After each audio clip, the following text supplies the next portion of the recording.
pairs of cranial nerves.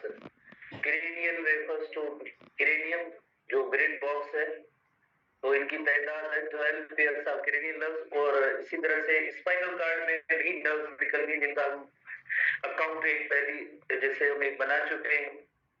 31 pairs of spinal nerves, 31 pairs of spinal nerves ये आपस में मिलके पेरिफेरल नर्वस सिस्टम कंस्टिट्यूट करते हैं।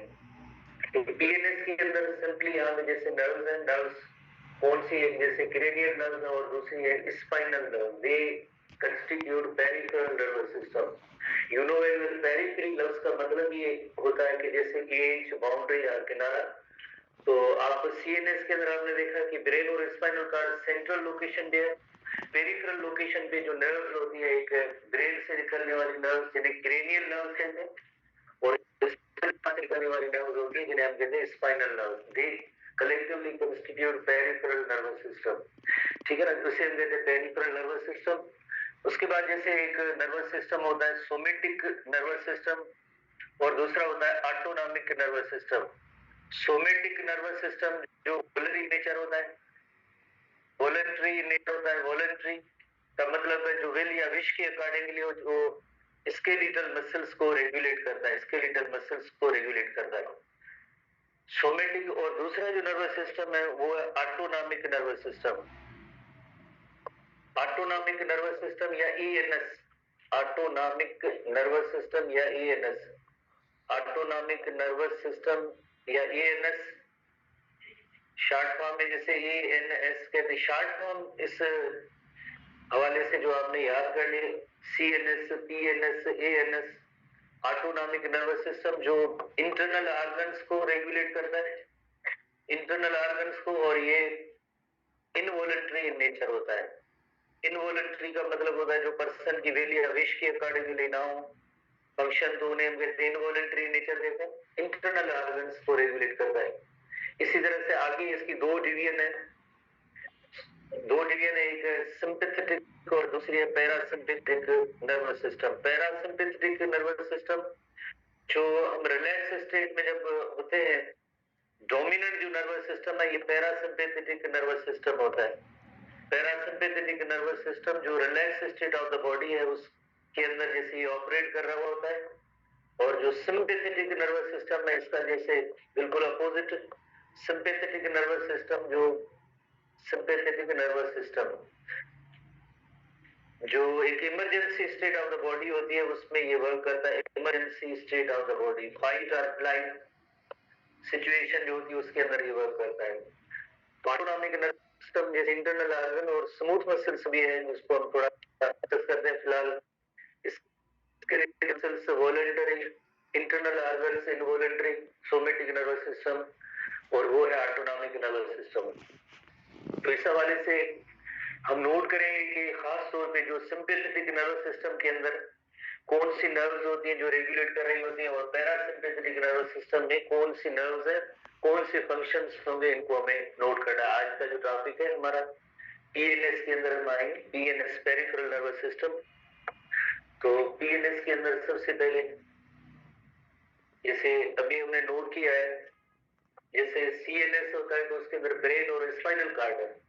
पीएनएस के अंदर जो एक नर्व होती है ब्रेन से निकलने वाली जो क्रेनियल नर्व्स होती है, स्पाइनल कार्ड से निकलने वाली नर्व्स होती है उन्हें हम कहते हैं स्पाइनल नर्व्स। क्रेनियल नर्व्स की जो तादाद आपने नोट किया 12 पेयर्स ऑफ और स्पाइनल नर्व्स है 31 pairs of spinal nerve, they constitute peripheral nervous system.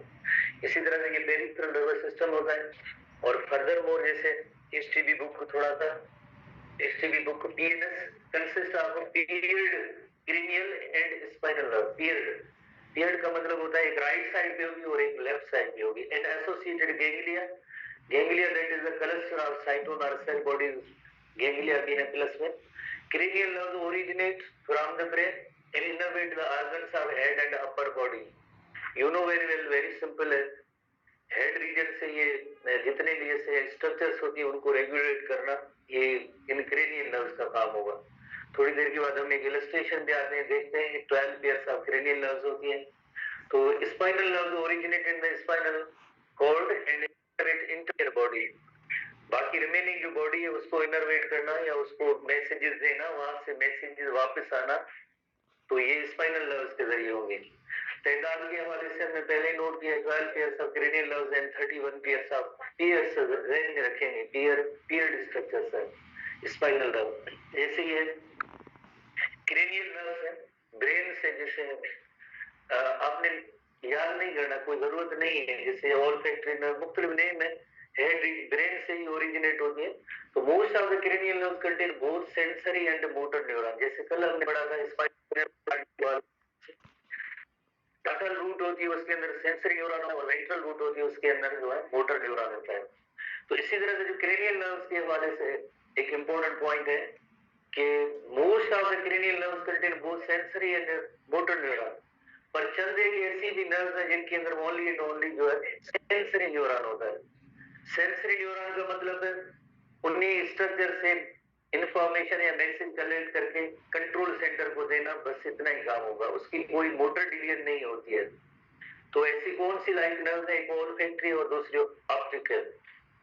Olfactory nerve जो होती है ऑल्फैक्शन सेंस ऑफ,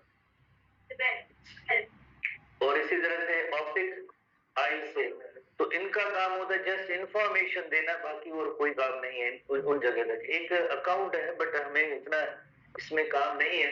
जो क्रेनियल नर्व है एक ऐसी नर्व है जिनकी जैसे फंक्शनिंग में जिस सिर्फ और सिर्फ जो है सेंसरी नेचर होगी, और एक ऐसी नर्व्स भी है जिनका काम है मोटर इन नेचर है। एक ऐसी नर्व है जिनके अंदर दोनों sensory as well as motor जो फंक्शंस होते हैं। तो अभी हमने पढ़ा जैसे ऑल्फैक्टरी जो ओनली एंड ओनली सेंसरी है, optic only and only sensory है, ओक्यूलर मोटर जो होता है जो मोटर इन नेचर है, ट्रोक्लियर जैसे आगे आप पढ़ेंगे। तो कहने की बात ये है कि इसमें जो कुछ ऐसी नर्व्स हैं जो सेंसरी नेचर है, कुछ ऐसी नर्व्स हैं जो मोटर इन नेचर है, कुछ ऐसी नर्व्स हैं जिनके अंदर जैसे दोनों किस्म के न्यूरॉन मौजूद होते हैं। जो इस तरह का एक अकाउंट है 12 पेयर्स ऑफ क्रेनियल नर्व्स है जिसके अंदर बोथ भी है, कुछ के अंदर सेंसरी नेचर है, कुछ मोटर नेचर है, और किन के अंदर दोनों किस्म के जो न्यूरॉन होते हैं। हमें सवाए इन दो नर्व्स के अलावा बाकी का अकाउंट नहीं देखना है। दो नर्व्स जैसे हमने पढ़ा है सेंसरी और optic, they are only and only जो इनके अंदर सेंसरी नेचर है, बाकी रिमेनिंग का हमें कोई काम नहीं, बिकॉज इसमें एसटीबी बुक के अंदर इंक्लूड नहीं है। इंक्लूड नहीं है तो हम बिला वजह फिलहाल नहीं पढ़ेंगे। मेडिकल साइंस में आप आगे जाएंगे तो यकीनन आपको पढ़ना पड़ेगा, फिलहाल नहीं। इसी तरह से spinal nerves separate into sensory and motor components. कल हमने पढ़ा था जो डार्सल रूट होती है, you know very well, dorsal root जो होती है वो सेंसरी नेचर है। डार्सल रूट जो सेंसरी नेचर है, वेंट्रल रूट जो होती है स्पाइनल नर्व की वो मोटर इन नेचर होती है। Motor in axon of the sensory neuron enter the dorsal surface of the spinal cord. कल हमने जो पढ़ा था डार्सल सरफेस में जो सेंसरी न्यूरॉन उसके एक्सॉन इंटर होते हैं, where the motor axon leave the ventral surface. You know very well spinal cord की जो वेंट्रल सरफेस है वहां से ये मोटर न्यूरॉन वेंट्रल रूट से जो मोटर न्यूरॉन जो निकलते हैं, ठीक है, ventral surface of the spinal cord and form the ventral root of the spinal nerve. कल हमने पढ़ा था ये वेंट्रल रूट है स्पाइनल नर्व की और ये डार्सल रूट है स्पाइनल नर्व की। उसके बाद जैसे क्या होता है यकीनन एक सिंगली नर्व बन जाती है, जैसे मिक्स्ड कहते हैं, मिक्स्ड स्पाइनल नर्व जो मिक्स्ड, जिसके अंदर मिक्स्ड का मतलब मौजूद होते हैं तो ये मिक्स्ड हो जाती है। Otherwise you know very well जो डार्सल सरफेस होती है उसके अंदर जो सेंसरी न्यूरॉन होता है और वेंट्रल सरफेस होती है स्पाइनल नर्व की, जो वेंट्रल सरफेस या वेंट्रल रूट होती है उसके अंदर मोटर न्यूरॉन होता है। सिंपल पॉइंट जो हम पहले ही डिस्कस कर चुके हैं इनको। उसके बाद जैसे नेक्स्ट और भी आगे कंटिन्यू एसटीबी 83 पेज पे आप आएंगे। सेल बॉडीज और sensory neuron are group together. कल हमने पढ़ा था डार्सल रूट गैंग्लिया जिसे कहते हैं, डार्सल रूट गैंग्लिया हम कहते हैं। गैंग्लियोन सिंगुलर और गैंग्लिया जो है वो प्लूरल होता है, ठीक है, डार्सल रूट गैंग्लिया। कल हमने नोट किया था कि क्लस्टर ऑफ साइटोन और cell bodies are called ganglia, dorsal root ganglia. Cell bodies are the motor neuron on other hand located within spinal cord, ठीक है ना। तो ये सेल बॉडीज होंगी, बट जैसे आप देखो स्पाइनल कॉर्ड का ये एरिया उससे बाहर है, पर जैसे cell bodies of the motor neuron की अगर स्ट्रक्चर हम देखें उसके अंदर भी सेल बॉडीज तो है, पर कहाँ पे है, नजर नहीं आ रही है, क्यों नहीं नजर आई? On the other hand located within spinal cord है, विद इन स्पाइनल कार्ड है तो जाहिर है ये इससे बाहर स्ट्रक्चर है, and are not located in ganglion, ठीक है, एज ए गैंग्लियन के तौर पे ये लोकेटेड नहीं है। तो गैंग्लियन जो क्लस्टर ऑफ साइटोन और सेल बॉडीज होते हैं जो डार्सल रूट के साथ होते हैं, और डार्सल रूट गैंग्लियन इलस्ट्रेशन जैसे देख चुके हैं। उसके बाद पीएनएस की जैसे दो डिवीजन है, main division the motor portion of the peripheral nervous system consist of, जैसे टू बड़े, एक सोमेटिक है, दूसरा है autonomic nervous system. You know very well, somatic nervous system जो होता है वॉलंटरी नेचर और स्केलेटल मसल्स को रेगुलेट करता है।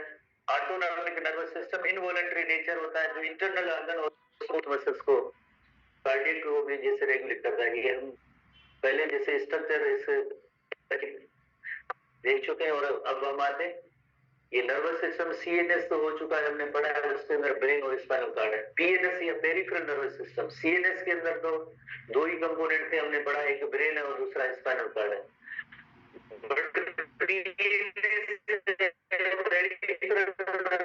सिस्टम है, यू नो वेरी वेल, उस पेरिफेरल नर्व्स का मतलब ये होता है एज या किनारा, तो बाउंड्री, तो इसमें जो निकल रही है, ओरिजिनेट हो रही है, ये पीएनएस कंस्टिट्यूट करते हैं।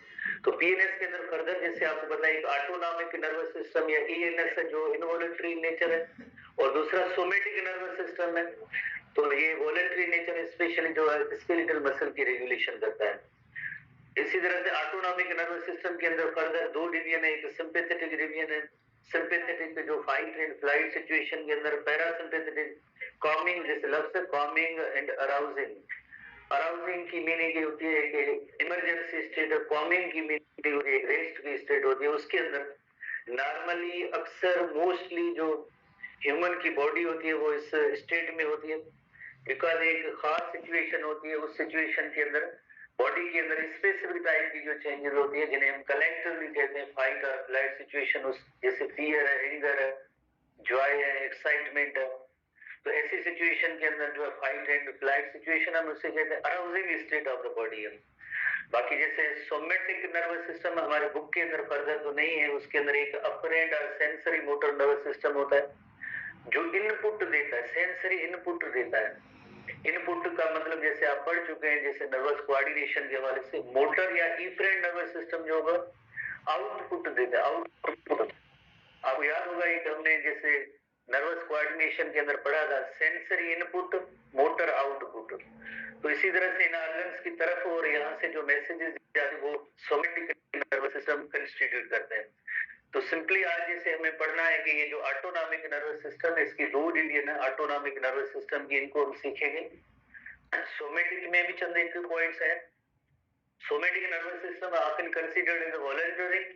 वॉलंटरी का मतलब है जो हम अपनी विल या विश के अकॉर्डिंगली जो काम करते हैं, जैसे हम मूव कर रहे हैं, जगह चेंज कर रहे हैं, तो ये यकीनन इसमें जो वॉलंटरी इन नेचर है, और ये स्मूथ मसल नहीं बट ये जो स्केलेटल मसल है उनको रेगुलेट कर रहे हैं।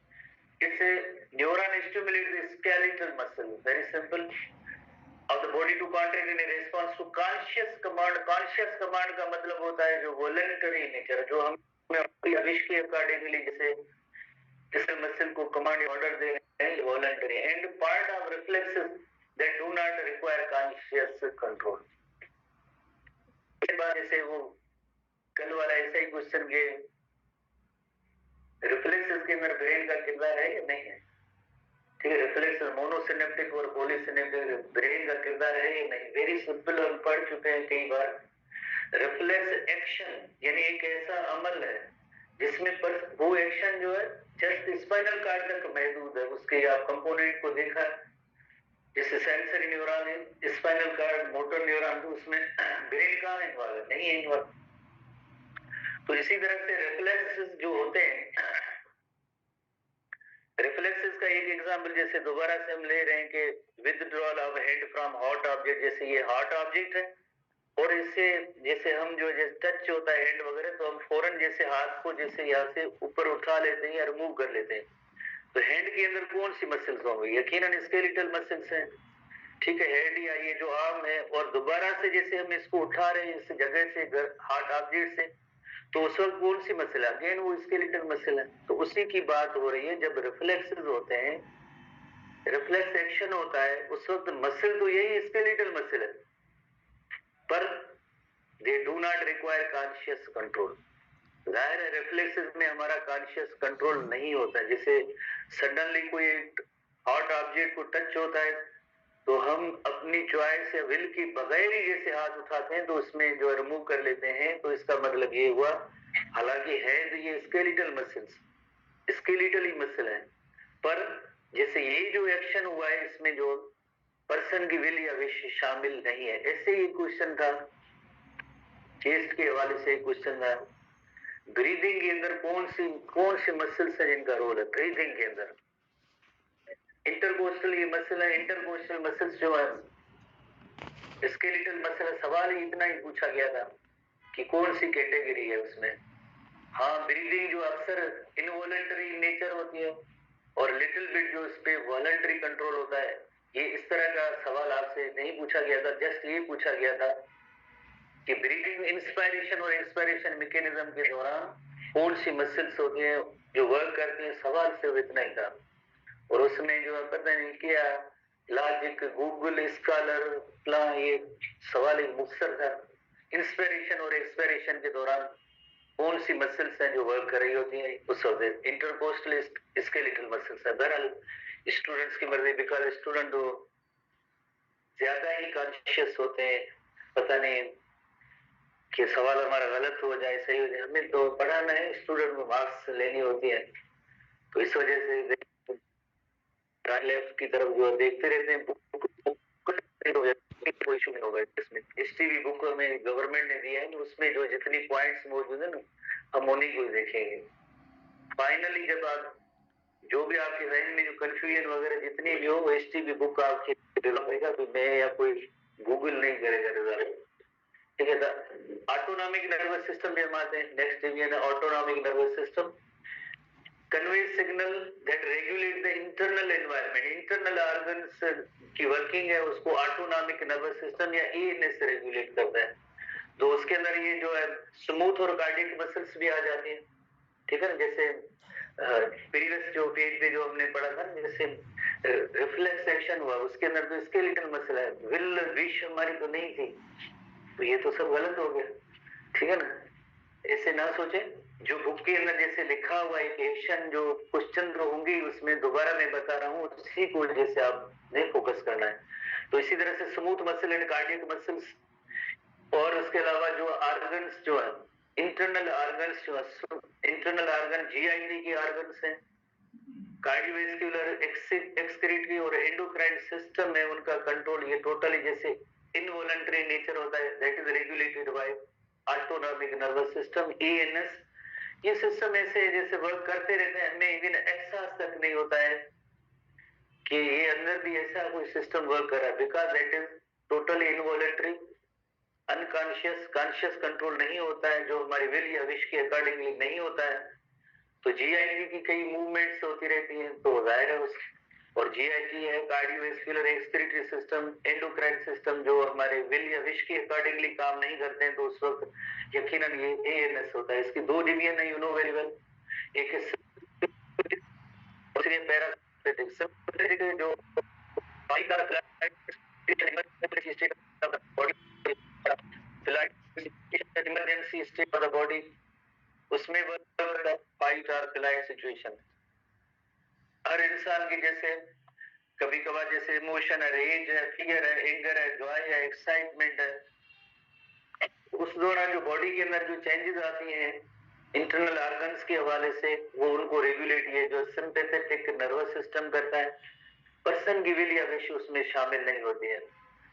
मोस्टली अक्सर जो हमेशा जो पैरासिम्पैथेटिक नर्वस सिस्टम हमारा जो है रेगुलेट करता है, हम रेस्टिंग स्टेट में होते हैं। ये चंद एक लम्हों के लिए जैसे थोड़ी देर के लिए होती है ये ऐसी सिचुएशन, तो उस वक्त जो है ये सिंपैथेटिक नर्वस सिस्टम वर्क करता है। उसके बाद वापस हम रिटर्न होते हैं जो ओरिजिनल जो कंडीशन है पैरासिम्पैथेटिक नर्वस सिस्टम की, उसी के जो है हमारे सिस्टम चलते हैं। तो ये relax state of the body जब भी होती है, रिलैक्स स्टेट एक जैसे इमरजेंसी स्टेट है और दूसरी रिलैक्स स्टेट उसके अंदर। और यही जो है डोमिनेंट नर्वस सिस्टम होता है हमारे यहाँ। जैसे अगर सिंपैथेटिक और पैरासिम्पैथेटिक तो पैरासिम्पैथेटिक नर्वस सिस्टम में अक्सर हम इस स्टेट में होते हैं, रिलैक्स स्टेट में, तो ये डोमिनेंट नर्वस सिस्टम है। तो एक ओवरऑल कंपैरेटिव चार्ट है जिसमें आपने थोड़ा सा नोट ये करना है, जैसे जो कंपोनेंट्स हैं पैरासिम्पैथेटिक नर्वस सिस्टम की, उसकी जो नर्व थोड़ी क्रेनियल नर्व्स होती है, और बिल्कुल आखिरी रीजन जो सेक्रल रीजन है, वो जो है इस पैरासिम्पैथेटिक नर्वस सिस्टम की जो ये नर्व है इनके जरिए कंट्रोल होता है। बाकी जो सिंपैथेटिक नर्वस सिस्टम है, बुक के अंदर भी ऐसी तस्वीर होगी, थोरेसिक और लंबर रीजन की जो नर्व्स है वो सब इन इंटरनल ऑर्गन्स को रेगुलेट करेंगे, ये सिंपैथेटिक नर्वस सिस्टम के पार्ट्स होंगे। बुक हमारे एसटीडी में भी एक तस्वीर है, उसमें जरा देखेंगे, और हम इनको अलग अलग करके जैसे पढ़ते हैं अलग अलग, जैसे फॉर एग्जाम्पल जिस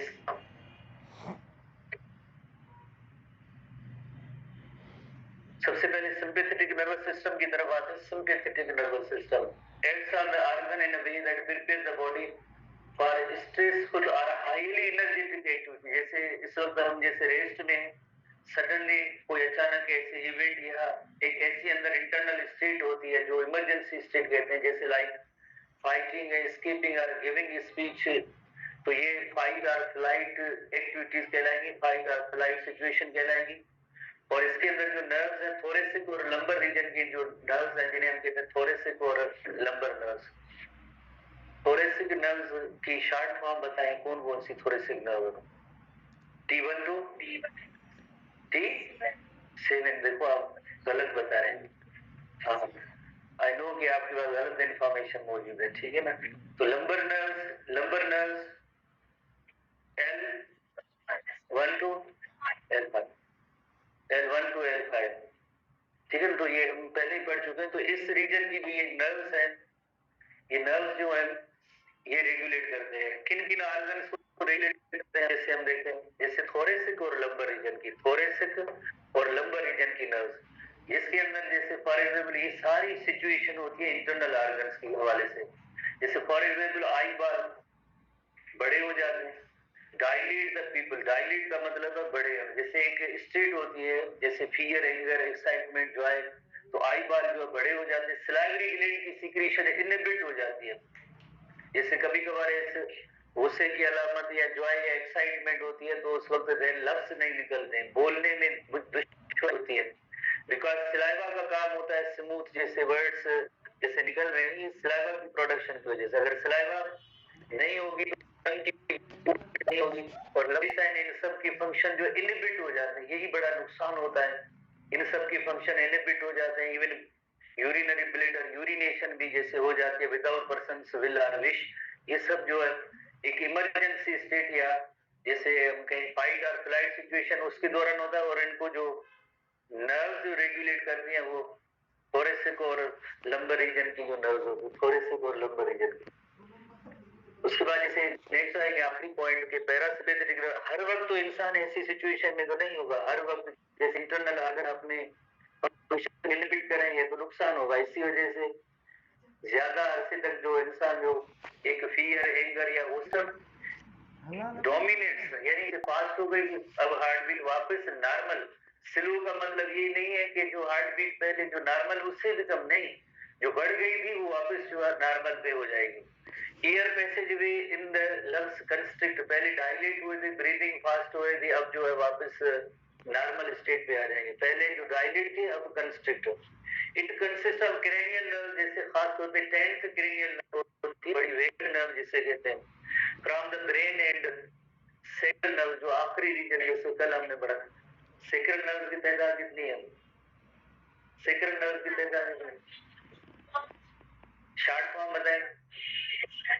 S1 टू S5 जो स्पाइनल कार्ड की डिवीजन जो लेवल्स कर थे वही से, ठीक है ना। तो ये सेक्रल नर्व्स वो रेगुलेट कर रही हैं, एक जो टॉप पे जो क्रेनियल नर्व है और दूसरी जो है सेक्रल नर्व। जैसे जो देखते हैं जैसे फॉर एग्जांपल ये ब्रेन से निकलने वाली इधर जो ये क्रेनियल नर्व्स होगी, और आखिरी रीजन इसके अंदर जो है ये सेक्रल नर्व होती है, वेगस नर्व जो अक्सर इन्हीं ऑर्गन्स को जैसे रेगुलेट करेंगे, 10th क्रेनियल। और जो बाकी जैसे क्रेनियल होते हैं आईज को पीपल कंस्ट्रिक्ट, पहले डायलेट हो चुके थे, अब इनको जो कंस्ट्रिक्ट या नैरो करना।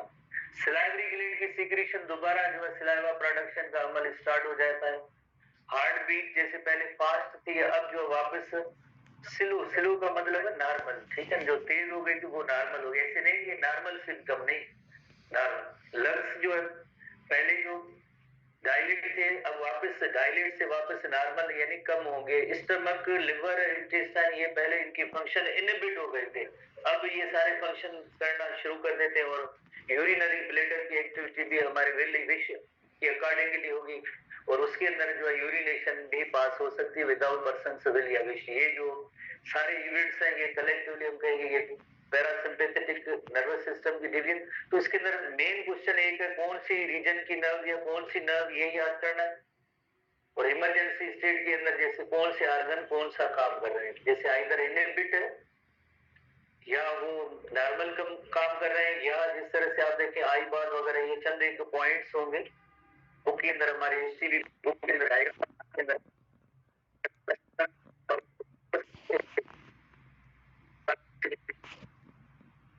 इमरजेंसी स्टेट है, कौन से ऑर्गन की क्या सिचुएशन होगी ये जरूर आपने ध्यान में रखना है। जस्ट एक बार आप किसी भी एक डिवीजन को आप ध्यान में रखें, बाकी उसको अपोजिट कर दें, आसान तरीका है। एक डिवीजन को आप याद करें, दूसरे को उसको अपोजिट कर दें। हर ऑर्गन की तरफ से आप ऐसे करते जाएंगे तो विद इन 5 मिनट्स जो आप मोर ओवर ये इंसान पे खुद भी कभी कभार जैसे ह्यूमन नेचर है ना, ह्यूमन नेचर है हमेशा एक जैसी सिचुएशन नहीं होगी कि रिलैक्स स्टेट। नॉर्मल पर्सन की बात है कि उसको गुस्सा भी आना चाहिए, गलत बात है अगर कहे कि मुझे गुस्सा नहीं आता है कि वो इंसान जैसे झूठ बोल रहा है। ये ह्यूमन नेचर है, जो उसकी चॉइस या पसंद के अकॉर्डिंगली चीजें नहीं होती है, जरूर इंसान के एक्सप्रेशन या इमोशंस होते हैं तो ऐसी स्टेट डेवलप हो जाती है। जैसे कहेंगे हमें गुस्सा ही नहीं आता तो बिल्कुल गलत, वो झूठ बोल रहा है। तो ये ह्यूमन नेचर है, जरूर जो ऐसी सिचुएशन होती है तो उस वक्त आप खुद भी ऑब्जर्व कर सकते हैं, जैसे ये सारी अलामत होंगी और उसका वो रिवर्स होगा। ठीक है, कल हम एक केमिकल कोऑर्डिनेशन को स्टार्ट करेंगे। आपका जीटी का सिलेबस उसके अंदर केमिकल कोऑर्डिनेशन नहीं होगी। कल भी जैसे जीटी का सिलेबस क्या है तो उसमें क्या केमिकल कोऑर्डिनेशन होगी, सवाल है, ठीक है, केमिकल कोऑर्डिनेशन नहीं होगी।